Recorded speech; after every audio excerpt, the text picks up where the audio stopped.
Bismillahirrahmanirrahim. Alhamdulillahi hamdan katsiran tayyiban mubarakan fih kama yuhibbu rabbuna wa yarda. Asyhadu an la ilaha illallah wahdahu la syarika lah wa asyhadu anna Muhammadan abduhu wa rasuluhu la nabiyya ba'da amma ba'du. Wa qala Allah ta'ala fil Qur'anil Karim, ya ayyuhalladzina amanu taqullaha haqqa tuqatih wa la tamutunna illa wa antum muslimun.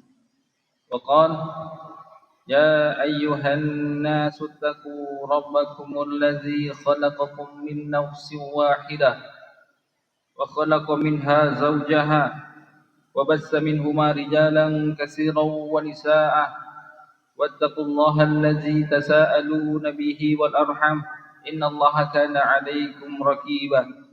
Wa qala ya ayyuhalladzina amanu taqullaha wa qulu qawlan sadida yuslih lakum a'malakum wa yaghfir lakum dzunubakum wa may yuti'illaha wa rasulahu faqad faza fawzan 'azima.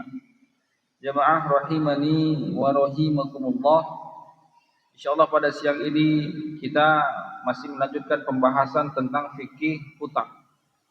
Pembahasan sebelumnya kita membahas mengenai hutang-hutang yang beraneka ragam yang tidak disadari oleh manusia, seperti hak-hak orang lain yang diambil, hak-hak orang lain yang belum dibayarkan.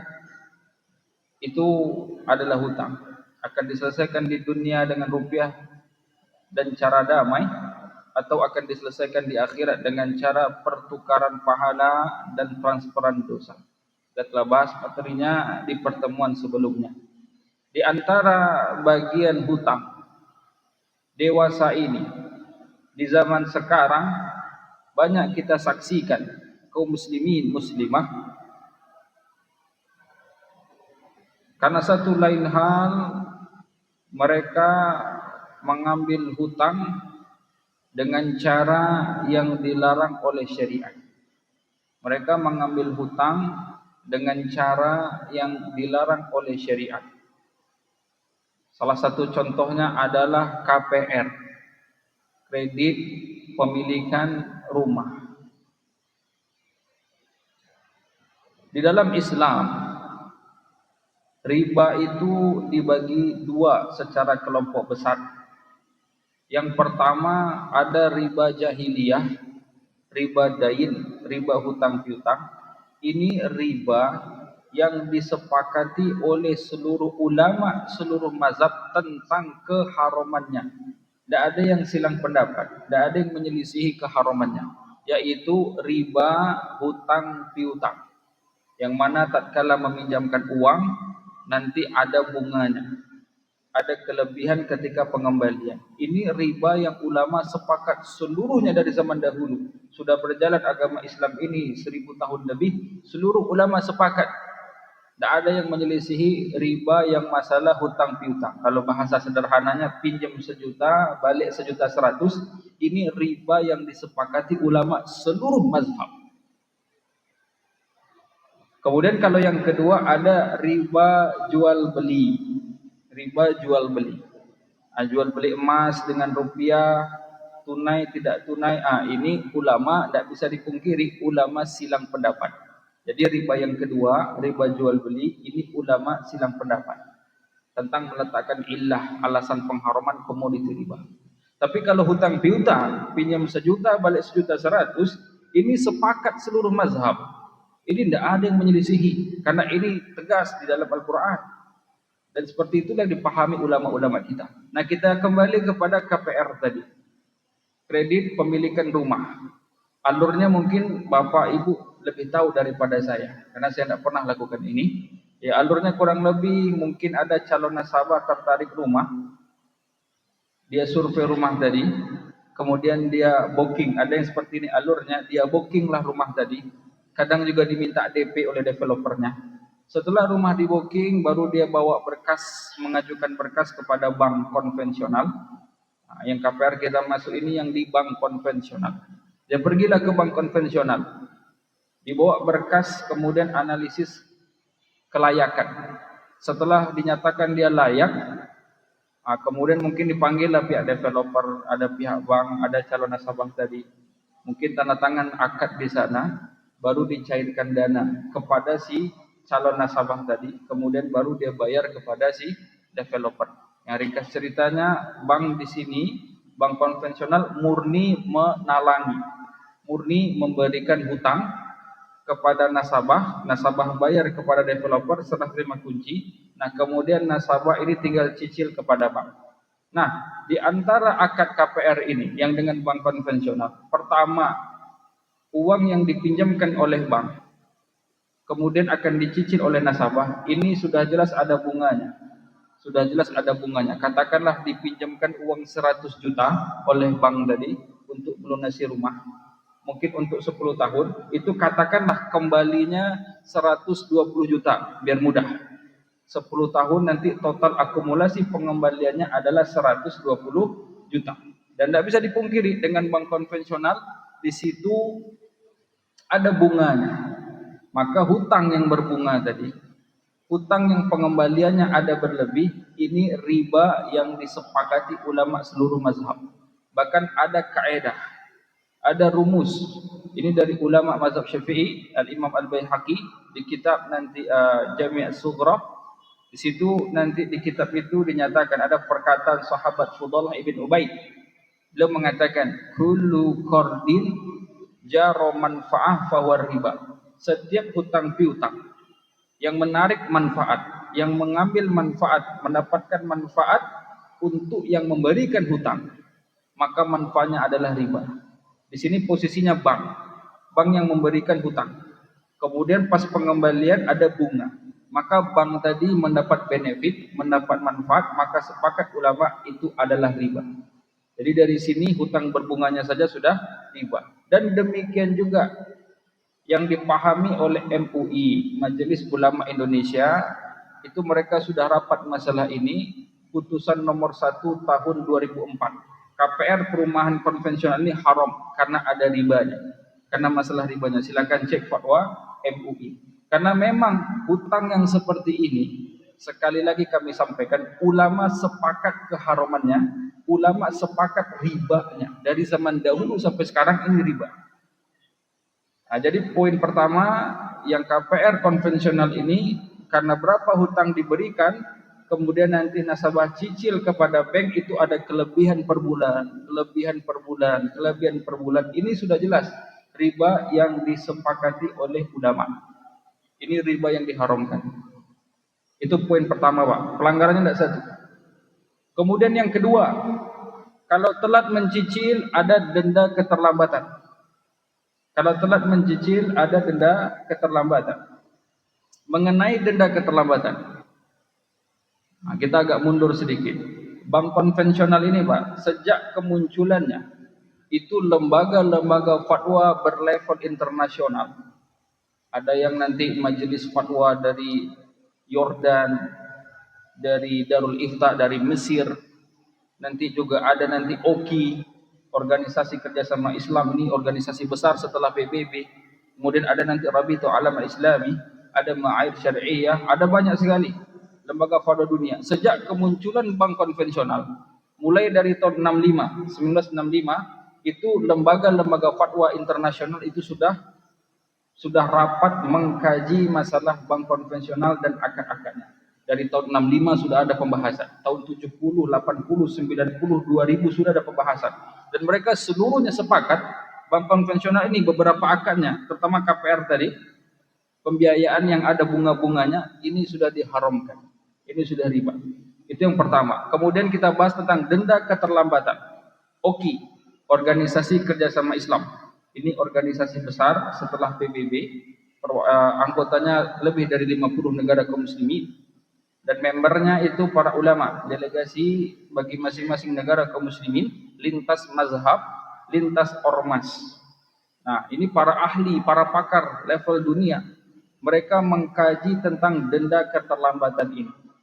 Putusan tahun 2000 nomor 109, hasil rapat mereka di tahun 2000, putusan nomor 109 mengenai denda keterlambatan, ini OKI ini organisasi kerjasama Islam internasional ini, mereka memutuskan yajuzu ayyushtaratu syartul jazai fi jami'i al-uqudi madiyah ma'ada al-uqud yakunu iltizamu asliyu fiha dainan fa innahu riba.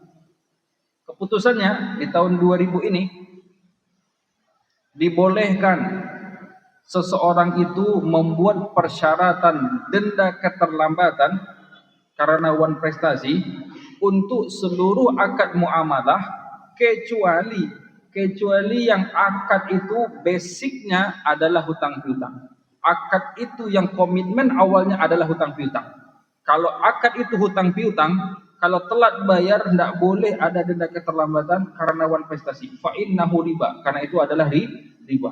Ini bukan cuma satu majma', bukan satu konferensi fikih, bukan. Itu salah satu yang saya sebutkan. Rata-rata seluruhnya sama.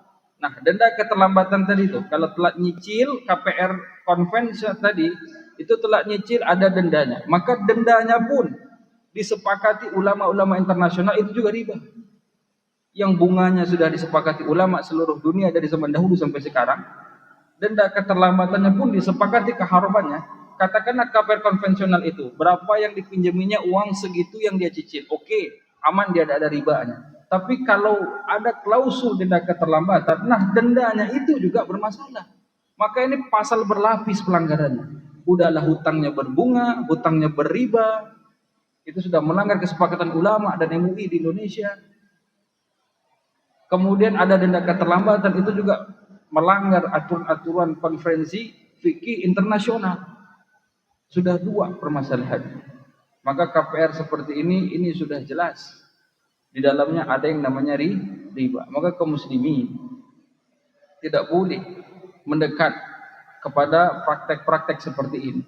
Setelah datang nasihat kepadanya, setelah datang pendalilan kepadanya, maka harus berhenti. Di dalam mazhab Syafi'i sekalipun pembahasannya sama, hanya saja banyak yang tidak disampaikan. Ada tokoh-tokoh mazhab Syafi'i aswaja yang mereka ilmiah, itu saya dengar videonya langsung sama. KPR konvensional ini ada keharamannya, ribanya haram. Karena memang ini kalau orang jujur Pak, seluruh ulama sudah mengharamkan. Tadi kan saya jelaskan di awal, ada riba hutang piutang yang disepakati ulama seluruh mazhab keharamannya. Ada riba jual beli yang ulama silang pendapat isinya. Kalau yang silang pendapat isinya kita tidak usah bahas, ulama pun silang pendapat. Tapi kalau yang sepakat tentu kita sampaikan. Kita sampaikan kepada umat. Ulama sepakat, tidak ada beda suara sedikit pun tentang masalah ada kelebihan bunga. Maka kaum muslimin setelah mengetahui hal-hal seperti ini, jangan pernah mendekat kepada akad yang tadi KPR kepada bank konvensional. Karena itu sangat nyata ribanya. Riba dari sisi pinjaman cicilan per bulannya ada kelebihan. Kemudian riba dari sisi kalau telat bayar ada denda keterlambatan, itu dua sudah double ribanya. Maka harus berhenti.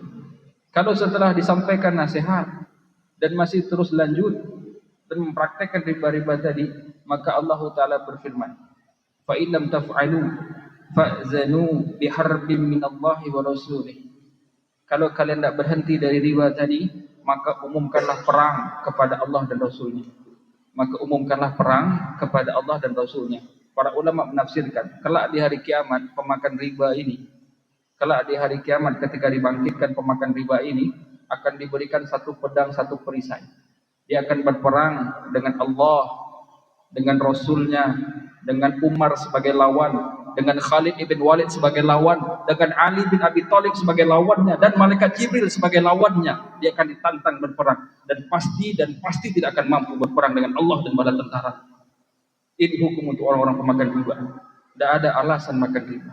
Riba sudah diharamkan oleh Nabi SAW. Riba sudah diharamkan oleh Allah yang punya agama ini, yang punya alam semesta ini sedari dulu. Sedari orang Yahudi sudah diharamkan, orang Nasrani sudah diharamkan, Islam juga diharamkan. Ini bukan hukum baru. Ini bukan hukum baru. Maka tidak ada alasan hutang seperti KPR ini sudah tidak boleh. KPR yang di bank konvensional itu sudah nyata haramnya berdasarkan dalil berdasarkan kesepakatan para ulama, berdasarkan putusan Majelis Ulama Indonesia, dan untuk masalah denda keterlambatan itu berdasarkan konferensi fikih internasional, di antaranya adalah OKI. Sangat jelas. Maka sangat lucu ketika ada yang muncul tiba-tiba menghalalkan riba seperti KPR konvensional ini. Ini sungguh aneh bin ajaib. Ini sungguh aneh. Ini siapa yang diikuti? Tak ada yang dia ikuti kecuali hawa nafsu. Karena ulama-ulama yang hidup akalnya, yang benar hatinya, mazhab Syafi'i sekalipun, dia akan nyatakan dengan tegas KPR di bank konvensional itu haram, asalkan dia tidak ikut KPR juga. Akan susahnya seperti itu, Pak. Ulamanya juga KPR pula dia di sana. Ini tentu boleh-boleh saja. Dia juga hobi leasing. Tentu boleh-boleh saja. Ini masalahnya. Maka dari sini jangan pernah mendekati satu tadi produk yang namanya KPR di bank konvensional, karena sangat-sangat nyata ribanya. Dan nanti apa-apa yang ditawarkan oleh mereka yang itu mendatangkan riba, jangan pernah bersinggungan. Selagi ada bank-bank syariah, maka pindah transaksi kepada bank-bank syariah, walaupun tidak sempurna bank syariah, walaupun banyak catatan, iya banyak catatan, tapi masih mending daripada dengan bank konvensional. Maka dari itu kami nasihatkan jauhi riba dan berhenti dari riba. Wallahu a'lam.